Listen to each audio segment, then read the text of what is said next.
Hello, everyone. Welcome to our weekly contributor meeting, and we have a code of conduct this week. That's good, and it's summarized with like be nice to each other. So that should be enough. But if you're curious about it, it's in the agenda linked in chat, so you should have a look at it. Let's go directly to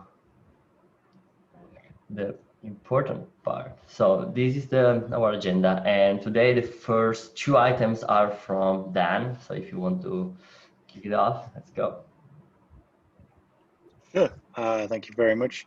So we are looking into starting to put together content to basically, kind of enlighten the community and the kind of wider audiences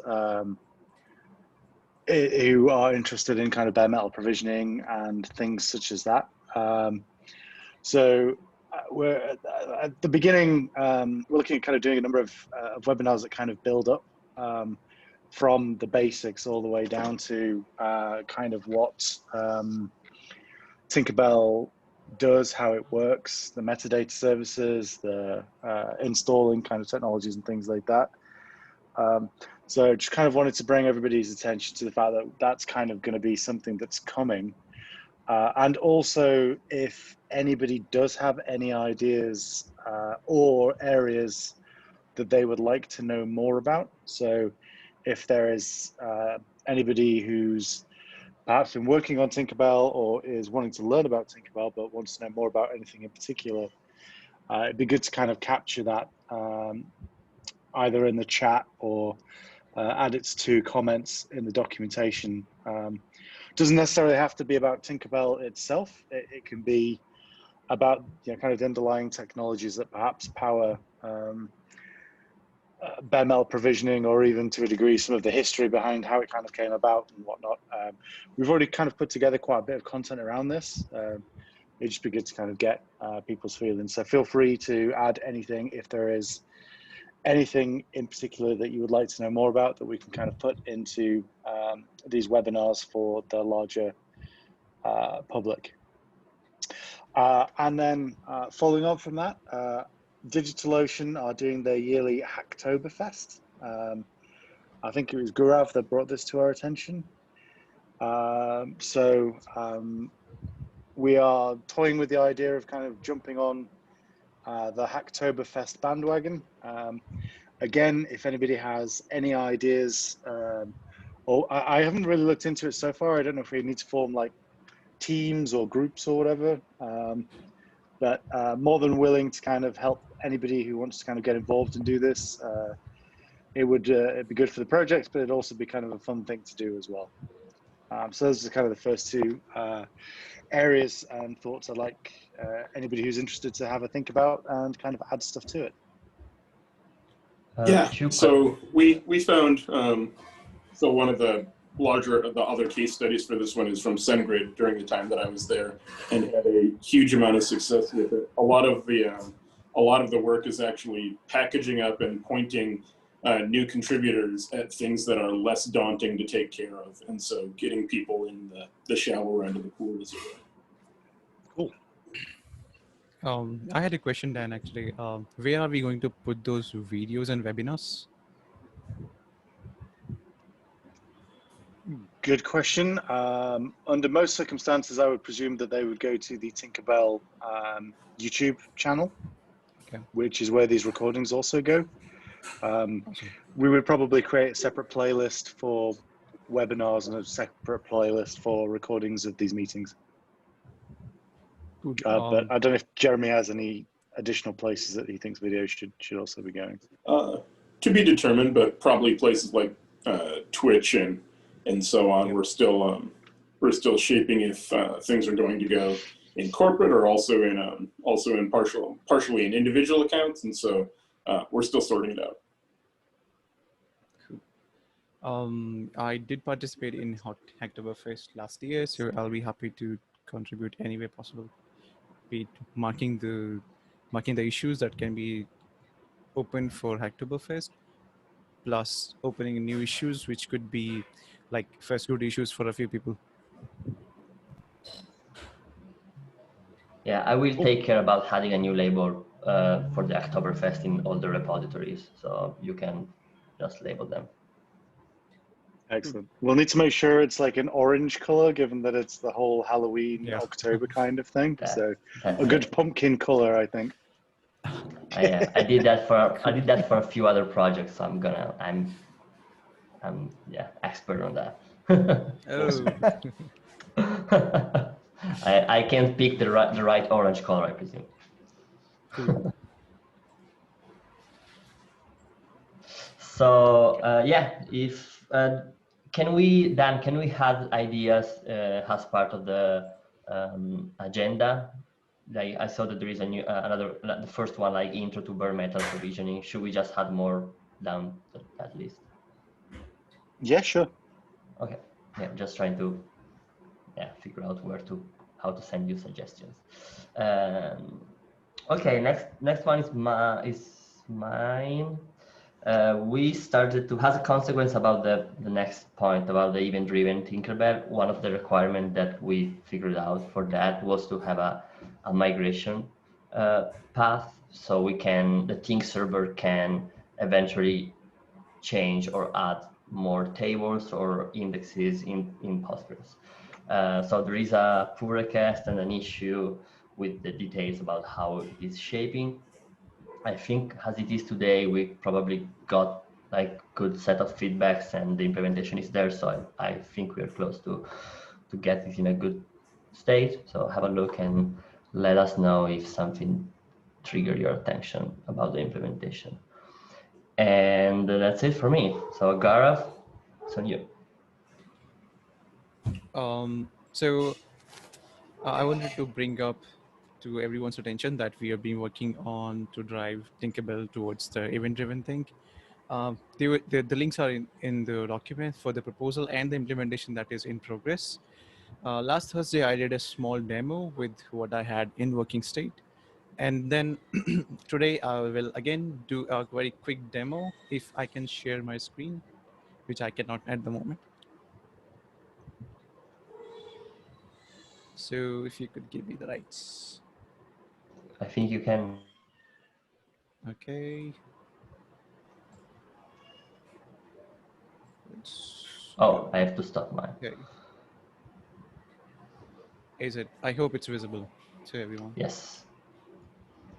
Okay, so I already have the stack ready, and then I have got my template and the JSON. So what you do basically is just create a hardware. So I will just quickly create the hardware JSON. Before that, sorry. In the current implementation, what we have done, we have added a CLI, which gives you the option to watch for different events that are happening across Tink.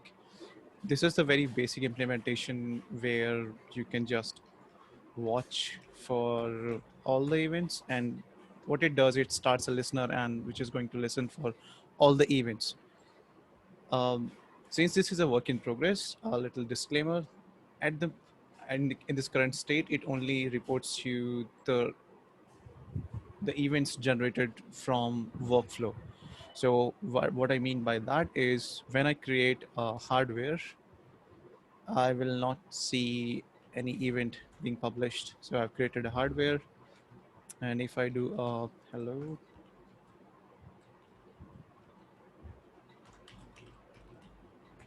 so this is my template created, no event yet.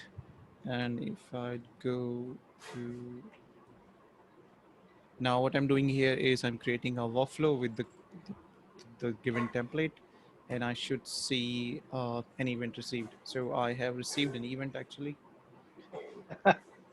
So I'm this so is happy. me too. So this is the event ID, which is generated for each and every event. And this is the resource ID, which is, if you notice, this is equivalent to the workflow ID that is present here. Now, I see resource type S2, which is not super friendly. So Aman and I were discussing about this. So Aman has an idea that maybe we should introduce enums in our database script so that I can map them with the actual descriptions for those enums that we use in our Go code. So this will be much more descriptive, like workflow. And then this data could be like, I think this is kind of slice of bytes printed in here as a string. So not super friendly, but I envision this something to have to be like, I would say event, and I want to say, okay, I want to watch those events. And then I would say, I want to watch -h, which for me would mean to watch events specifically for hardware and nothing else. Or -t, meaning templates, nothing else. And a W, workflow, but nothing else. Or -all, which means every single event. Plus this, you could also pass in a frame with maybe an F, or let's say frame, which would mean I'm saying, give me all the events that happen from now to 5 minutes back in time. And this is how I envision this. I'm open for any suggestions because this is not yet implemented. I'm yet to start working on the direction. So, yep, this is all from my end. If you have any questions, the forum is open. Maybe we could use cloud events, No. a spec for events. Oh, yeah. So you're saying you define a spec. Gaurav, there's just one thing I think. Did you miss, or I think it is intentional that you're not printing the event type, which is like created or something? I think I have missed it somehow. Yeah, it should be here. That is correct. It should be here. Maybe I think it's not getting marshaled correctly. Yeah, so resource type 2 is like workflow, and the event type should be like 0 or created. So whenever if we use the like enum types, then we will have workflow and created as printed. The actual names for those events. Yeah. So we have event types as created, updated, and deleted. Same way we have resources. So these names will be displayed onto the event details. So I think I have messed up somewhere the marshalling that I did. Yeah, that should be pretty straightforward. So Marcus, you were saying that we should define a spec for how we want to watch the events. Yeah, I linked to it. It's one of those like cloud native started or semi-related specs. I think they may have even wanted to have their own organization, but it's some kind of spec to maybe subscribe to, and then if we follow that, maybe we'll find better integration with other things in the future, things that are cloud event aware. Maybe we'll just get some things for free instead of inventing our own names. Maybe we can borrow their pattern. Sure. I can explore it out. Yeah. If I have any questions or something that comes to my mind, I'll just let you know. Awesome. So I'll stop sharing. That's great. Thank you for your work and for the presentation. I know that you and Haman made a lot of it, so that's cool. What else? Next one is Dan again, so it's your turn. Pick it up. Cool. So this is just some other bits of work that I've been kind of exploring. It is something that we could quite easily slot into Tinkerbell, and it is. It was kind of demoed by Alex Ellis actually when he was originally kind of doing some of the original Tinkerbell bits. But today, through OC, we typically will deploy an operating system by untarring the kernel and RAM disk and untarring generally the userland contents onto a partition disk, installing a bootloader, and then kexecing into that kernel or rebooting or whatever. There are alternative methods for getting an operating system written to a disk, and one of the more common methods is image-based deployments. So instead of having a tarball filled with files, we have essentially an image, which is a copy of a disk. So that copy includes things like the partition tables. It includes basically a byte copy of a disk. And it'd be quite easy to either implement the deployment of that through an existing workflow, or alternatively, instead of using the OC init RAM disk, which has things like the Docker engine in there to run workflows, to implement something kind of similar to that, that would pull a raw image from, for example, a web server, stream that contents through a decompression buffer, and then stream those contents to a disk of your choosing. So this probably would be a good candidate for something like doing as part of the Hacktoberfest, perhaps, or alternatively just implementing as additional functionality within Tinkerbell. This would allow us to also use tools like Packer, and it would probably, I've not tested this, but for deploying things like Windows and other operating systems where we don't necessarily have tooling to fiddle around with the correct partitions and create the right file systems and whatnot, being able to just have basically a big blob of data that has all of the contents of the file systems in there and writes those, that would probably make life a little bit easier from that regard as well. So again, just something else to kind of perhaps think about, but it's something that I want to play around with at some point in the future. I think also, finally, it might be useful for things like Cluster API, in that the Cluster API project typically distributes the operating systems with all of the Kubernetes components as images. It would allow us to kind of align with that existing way of working as well.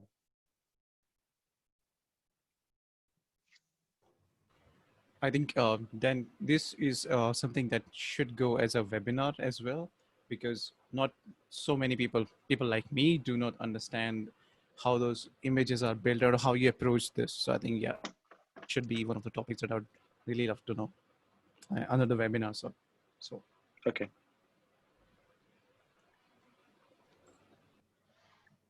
CB, you oh, sorry. Just for context, that's exactly how we do Windows and FreeBSD installs in Packet production today, and most likely how we'll continue to do them in a Packet Equinix Tinkerbell day.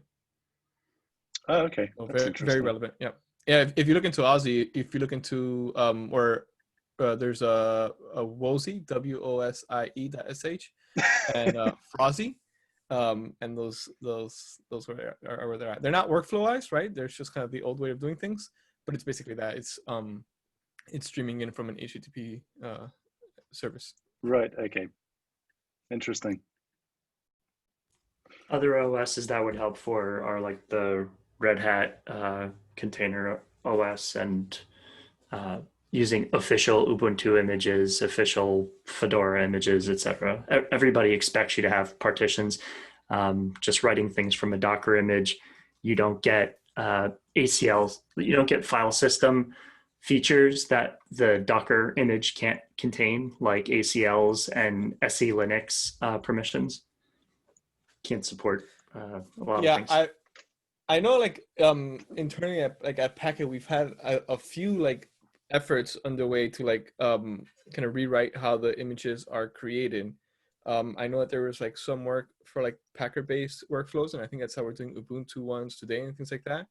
And then even still, like there's been like there's someone on my team, specifically Roger, who's working on something else. I'm not quite up to date on how he's working on, but I think I will talk to him and kind of see what the state of this is, because I think it might be relevant for the open source Tinkerbell stuff too. Anyway. Interesting. So I've actually added into the agenda a presentation from one that I've already delivered that we could easily kind of tidy up and redo. But it details basically all of the code to do all of this. because I've already written it. So it would be probably kind of easy for us to turn around or work with whoever's doing anything that kind of already exists and turn that into. Yes, sorry. I know he has like reworked it away from Docker for a bunch of things, especially like the CentOS ones, right? Because we've now got like SE Linux available, I think, and kind of with all the correct extra bits that the Docker method stripped out. So yeah, I think it'd be useful to kind of sync up on the two modes or the two ways to go around. Cool.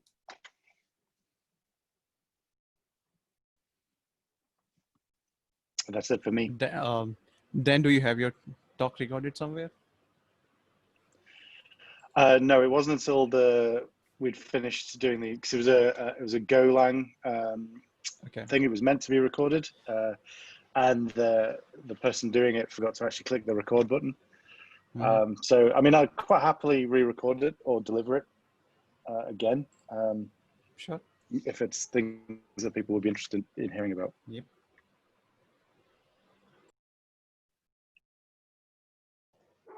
It sounds something we can add into the list of topics for presentation as well. CB, the last item about logging, I presume. So it's on you. Hey, hi everybody. So from my end, I just wanted to bring up this the merge of the centralized logging. So all the implementation of this feature is completed and have been tested. And apart from that, in the past week, I have also added the support where you can use the existing Docker logs functionality. And if a user wants, he can actually jump in and modify the functionality to use the centralized logging. So it's a kind of an implementation where the centralized logging itself has become a kind of a plug and play apart from the logging driver, which is also plug and play. So I was looking forward since the testing is complete, and I have also reviewed all the comments in it so that we can merge it.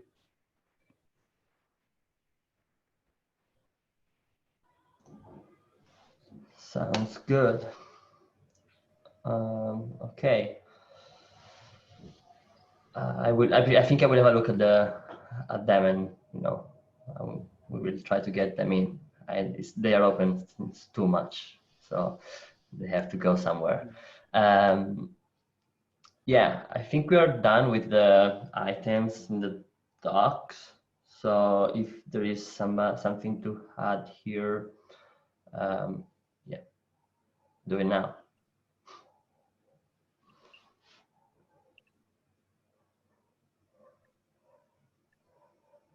3, 2. Thank you for coming, and see you next week or on Slack, where we all are all day long. Bye bye. Thank you.